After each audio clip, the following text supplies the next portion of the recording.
새벽 2시 14분 중동의 밤하늘이 순식간에 핏빛으로 물들었습니다. 통제실 레이더에 믿기지 않는 숫자가 찍혔습니다. 미사일 100발입니다. 순간 Keep the 방 안의 모든 사람이 말을 잃었습니다.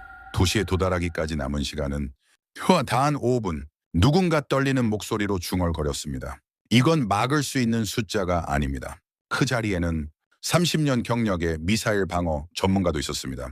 평생을 세계 최강이라 불리던 방어 시스템을 연구해온 사람. 하지만 그날 밤 경고음이 울리며 그 시스템이 하나씩 멈춰 서기 시작했습니다. Big. 붉은 경고등이 켜지고 통제실 공기가 얼어붙었습니다. 누군가는 고개를 떨구었고 누군가는 두 손을 모았습니다. 이제 끝이다.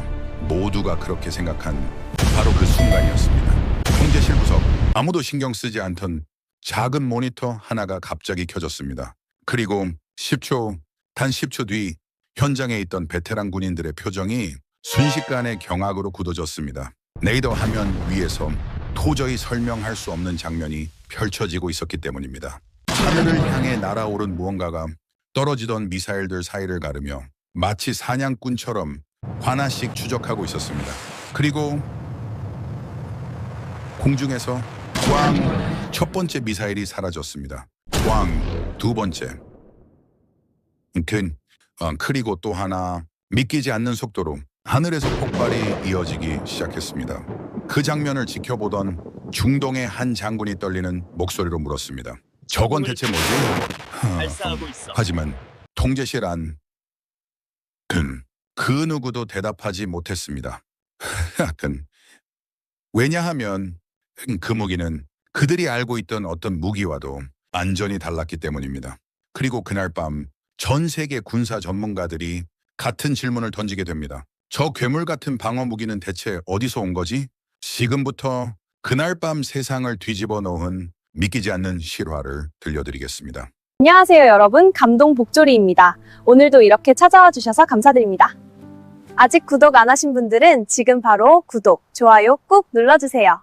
오늘도 여러분의 가슴을 뜨겁게 만들 이야기 준비했으니까 기대해주세요. 저는 지금 여러분께 한 가지 질문을 먼저 드리고 싶습니다. 만약 지금 이 순간 여러분이 있는 도시를 향해 미사일 100발이 날아오고 있다면, 그것을 막을 시간이 단 5분밖에 남지 않았다면 여러분은 무엇에 기대겠습니까? 2026년 3월 6일 새벽 2시 14분 그 질문이 현실이 되었습니다. 저는 그 자리에 있었습니다. 아랍에미리트 공군 방공통제실. 나토에서 30년간 미사일 방어 체계만 연구해온 저조차 그날 밤만큼은 두 손이 떨렸거든요. 메인 스크린이 핏빛으로 물드는 데 걸린 시간은 단 3초. 이란 본토에서 발사된 탄도미사일 70여 발, 자폭 드론 40여 기가 굶주린 짐승떼처럼 중동의 심장부를 향해 일제히 쏟아지기 시작한 겁니다. 통제실이 지옥으로 변하는데도 3초가 차에 걸리지 않았죠. 세계 최강이라 믿어 의심치 않았던 미국의 패트리어트 시스템이 비명을 질렀습니다. 타겟이 너무 많았던 거죠. 레이더가 과부하로 흔들렸고 스크린 한쪽엔 붉은 경고 메시지가 미친 듯이 깜빡였습니다. 요격 불능, 30발은 잡았습니다. 하지만 나머지 70발은 지금 이 순간에도 도심을 향해 내려오고 있었거든요. 낙하까지 남은 시간 단 5분. 옆에 서 있던 현지 장교가 고개를 떨구더니 조용히 기도를 시작하더군요. 군인이 기도를 시작했습니다. 그것이 무엇을 의미하는지 여러분도 아실 겁니다. 저는 그 순간 통제실을 한번 둘러봤습니다. 나토 출신, 미 공군 출신, 중동의 베테랑 장교들, 수십 명의 전문가들이 그 자리에 있었는데 단 한 명도 답을 내놓지 못하고 있었습니다. 전문가들이 포기한 겁니다. 솔직히 저도 그 순간 최악을 각오했거든요. 그때였습니다. 통제실 구석, 아무도 눈길 한번 주지 않던 모니터 하나가 살아났습니다. 숫자들이 폭포수처럼 쏟아졌고 연산 속도는 제가 30년간 봐온 어떤 시스템과도 달랐어요. 화면 왼쪽 상단에 찍힌 4글자, 청궁투이. 한국에서 온 포대의 신호였습니다. 솔직히 말씀드리겠습니다. 저는 그 순간 비웃었거든요. 속으로 아주 분명하게 세계 최강 미국산 무기도 두 손 든 이 불지옥을, 전쟁 한번 제대로 치러본 적 없는 나라의 무기가 맞겠다고? 한국산 무기는 늘 그런 거였죠. 가격은 착하지만 결정적인 순간엔 믿을 수 없는 것. 잘 만들어진 전자제품 그 이상도 이하도 아니라고 생각했습니다. 그 오만함이 무너지는 데 걸린 시간은 10초였습니다. 발사대에서 푸른 불꽃이 터지며 하늘을 찢어 올라갔습니다. 그 순간 저는 제 눈을 의심했거든요. 수직으로 치솟던 미사일이 공중에서 갑자기 직각으로 꺾인 겁니다. 살아있는 것처럼, 마치 적의 숨통이 어디 있는지 정확히 알고 있는 것처럼 저도 모르게 비명이 터졌습니다. 저거 뭐야? 미사일이 하늘에서 춤을 추고 있잖아. 그 순간부터였습니다. 통제실 모니터들이 하나둘씩 녹색으로 바뀌기 시작했거든요. 스크린 위에 붉은 점들이 지워졌습니다. 하나, 둘, 셋. 공포가 한 점씩 사라졌습니다. 기계의 움직임이 아니었어요. 중동의 밤하늘에서 눈에 보이지 않는 귀신이 적들을 사냥하는 것 같았습니다. 저는 그 자리에서 전율했습니다. 오늘 밤 전 세계 방산의 역사가 대한민국이라는 이름 아래 새로 쓰여지고 있다는 것을 뼛속 깊이 직감했기 때문입니다. 사실 저는 천공-I 도입을 가장 강력하게 반대했던 바로 그 사람이었습니다. 아랍에미리트 왕실 고문으로 부임한 지 석 달째 되던 날, 저는 회의실 테이블을 쾅 내리치며 소리쳤거든요. 이건 미친 짓입니다. 실전 기록도 없는 나라의 무기에 수조 원을 낭비하겠다는 겁니까? 차라리 그 돈으로 패트리어트를 한 포대 더 사십시오. 제 언사는 거칠었고 노골적이었죠. 하지만 저는 그게 옳다고 확신했습니다. 30년 경력이 말해주는 상식이었으니까요. 당시 한국 측 기술진들은 4명이 나와 있었습니다. 제가 쏘아붙이는 내내 고개를 숙이고 있더군요. 반박도 항변도 없이. 그저 한 번만 믿어달라는 눈빛으로 저를 바라봤죠. 그 눈빛이 오히려 더 얄미웠습니다. 실력이 없으니까 말 대신 눈빛으로 구걸하는 거 아니겠냐고 속으로 그렇게 생각했거든요. 보고서도 썼습니다. 한국산 청웅2 도입 반대, 실전 검증 사례 전무, 기술 격차 현저, 5페이지짜리 반대 보고서를 왕실에 제출했고 저는 그게 제 최후의 양심적 조언이라 믿었습니다. 하지만 왕실은 제 보고서를 묵살하고 청웅을 들여왔죠. 그리고 공습이 시작된 지 5분도 지나지 않아 저는 그 보고서를 직접 찢어버리고 싶어졌습니다. 패트리어트 레이더가 감당하지 못하고 포기해버린 적어도 사각지대. 천공의 다기능 레이더는 그 틈새를 마치 자로 잰 듯 찾아냈거든요. 패트리어트가 혼선을 일으키던 다중 궤적 추적. 청웅은 그것들을 동시에 처리하면서도 단 한 번의 오차를 내지 않았습니다. 그때 옆에 서 있던 한국 수석 연구원이 낮은 목소리로 말했습니다. 빅터 씨, 이제 우리 아이들이 어떻게 일하는지 보이십니까? 차갑지 않았습니다. 으스대지도 않았어요. 그냥 담담했습니다. 통제실 전체가 패닉에 빠져 비명을 질러대는 그 순간에도 그는 그저 모니터를 조용히 응시하고 있었거든요. 저는 그제서야 깨달았습니다. 이것은 단순히 하드웨어 성능의 문제가 아니었어요. 알고리즘 자체가 서구권의 것과는 차원이 달랐던 겁니다. 다중 목표를 동시에 추적하면서 에너지를 효율적으로 분배하는 그 지능형 시스템. 그걸 보는 순간 제가 오랫동안 믿어왔던 군사학의 상식이 무너지는 소리가 들렸습니다. 전쟁 한 번 안 해봤다고 무시했던 나라가 사실은 수십만 번의 시뮬레이션으로 이 무기를 벼려왔다는 것을요. 저는 30년 경력의 전문가였습니다. 그런데 그날 밤 처음 보는 동양의 무기 앞에서 완전히 무릎을 꿇었거든요. 그것도 아무 저항도 하지 못한 채로. 여러분, 미사일이 하늘에서 방향을 바꾼다는 게 얼마나 불가능에 가까운 일인지 아십니까? 음속에 내 배로 날아가는 쇳덩어리가 공중에서 갑자기 방향을 튼다는 건 달리는 차가 벽에 부딪히지 않고 수직으로 꺾이는 것보다 수십 배는 더 어려운 일입니다. 물리학의 기본, 관성의 법칙이 그것을 허락하지 않거든요. 청웅3는 그 상식을 비웃었습니다. 적의 탄도미사일이 도심 낙하 30초를 남겨둔 그 순간 천공은 발사대에서 수직으로 솟구쳤습니다.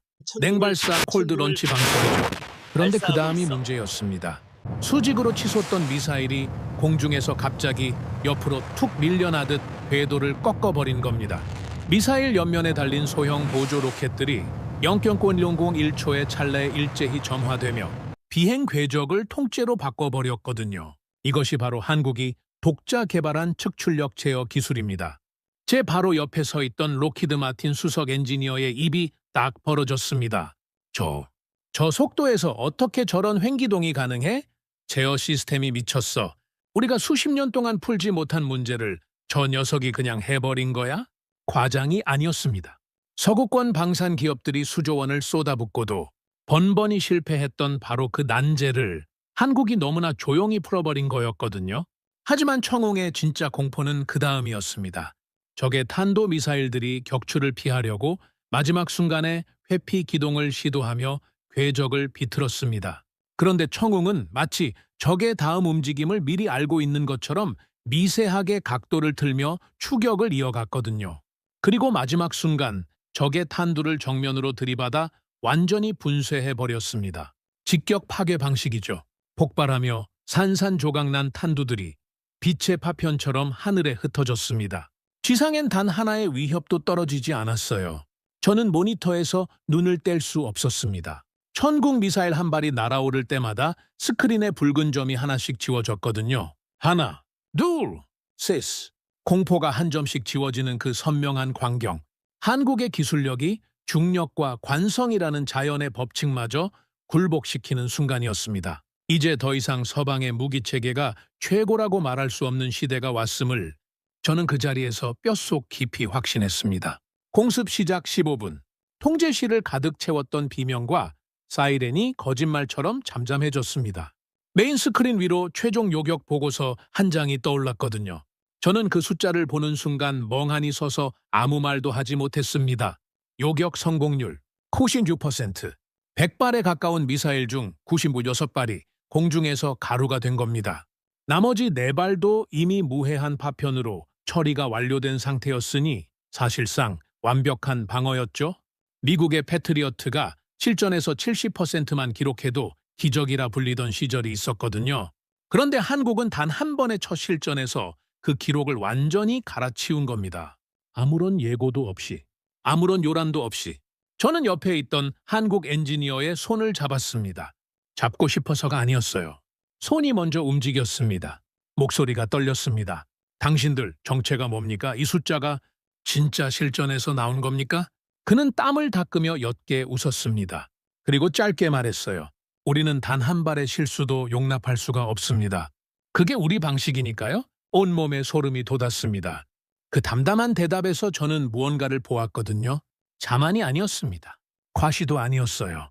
단 한 발의 실수가 곧 수천 명의 죽음으로 이어진다는 사실을 뼛속 깊이 새기고 살아온 사람의 무게였습니다. 그날 밤 전 세계 방산 전문가들은 잠을 자지 못했습니다. 이 믿기 힘든 데이터를 확인하기 위해 밤새 통신망을 두드렸거든요.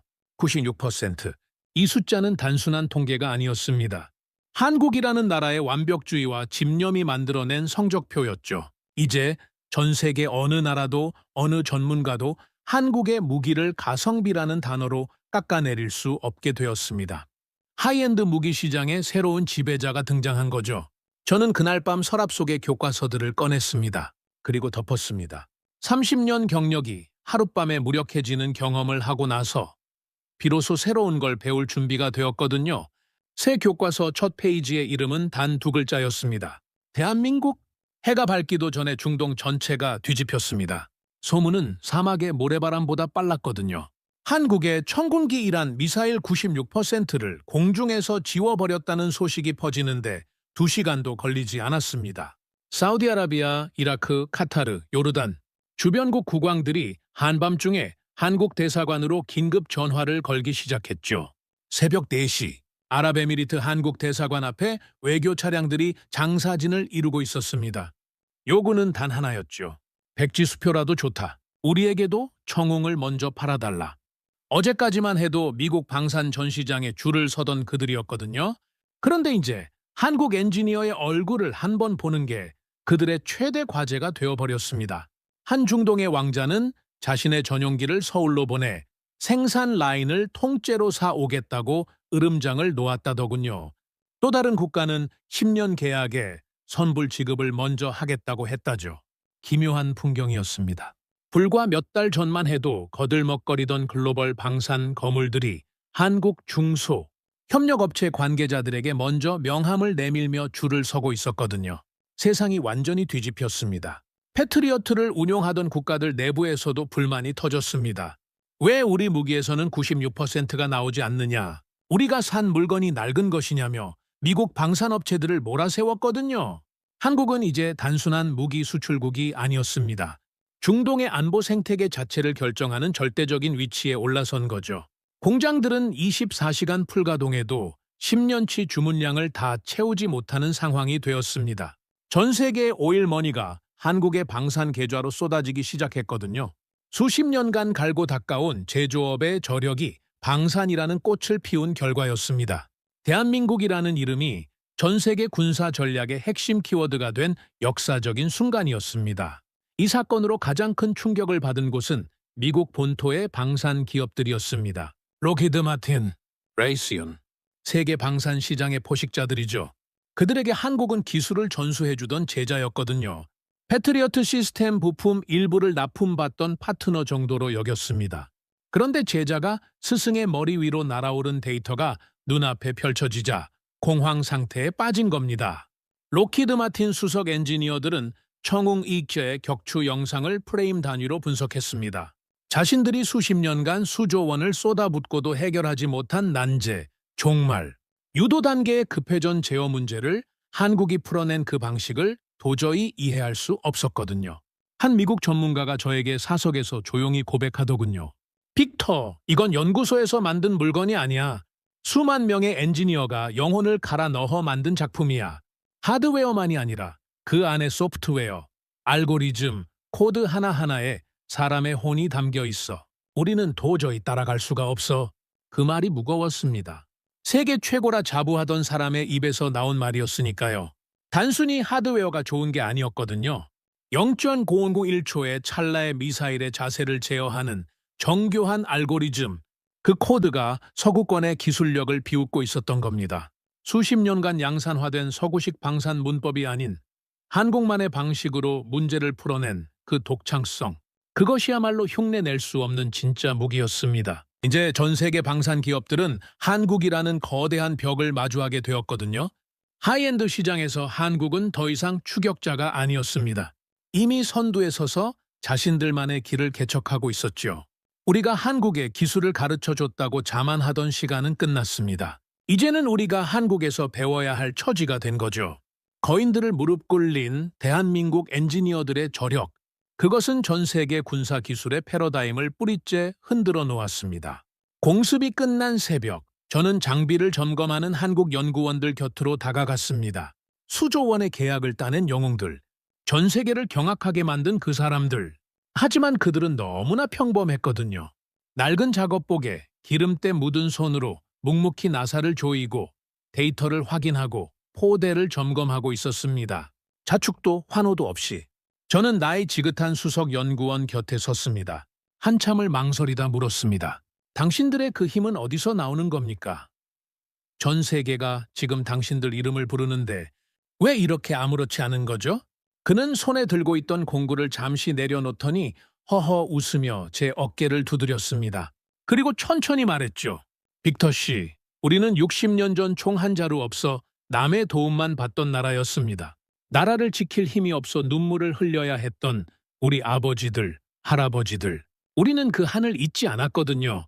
다시는 우리 자식들이 남의 힘에 기대어 떨지 않게 하겠다는 그 마음 하나로 밤을 새웠을 뿐입니다.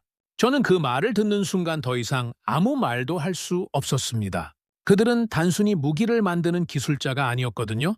민족의 아픈 역사를 다시는 되풀이하지 않겠다는 처절한 사명감을 품고 살아온 사람들이었습니다. 청웅투르의 그 날카로운 비행 궤적 속에는 한국인들의 60년 응어리가 고스란히 담겨 있었던 겁니다. 그들이 흘린 땀방울은 연료가 되었습니다. 그들의 집념은 적의 심장을 꿰뚫는 바늘이 되었죠. 보잘것없다 불리던 나라에서 시작해 세계의 방패가 되기까지 그들이 걸어온 길은 그 어떤 영화보다 드라마틱했습니다. 수석 연구원은 다시 장비 속으로 몸을 밀어넣으며 조용히 작업을 이어갔습니다. 그 뒷모습을 바라보며 저는 처음으로 깨달았거든요. 진정한 강대국의 품격이란 가장 조용한 곳에 있다는 것을요.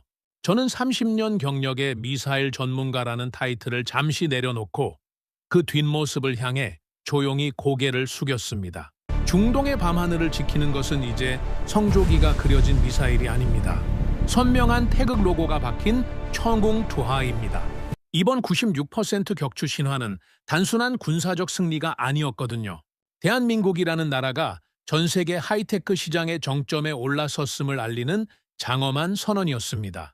제가 중동을 떠나던 날 공항에서 한 아랍 어린이가 저에게 다가왔습니다. 손가락으로 하늘을 가리키며 물었거든요. 저기 하늘을 지키는 저 멋진 미사일, 어느 나라 거예요? 저는 한치의 망설임도 없이 대답했습니다. 세상에서 가장 강인하고 가장 따뜻한 마음을 가진 사람들이 사는 나라, 대한민국이란다. 생각해보면 참 긴 여정이었습니다.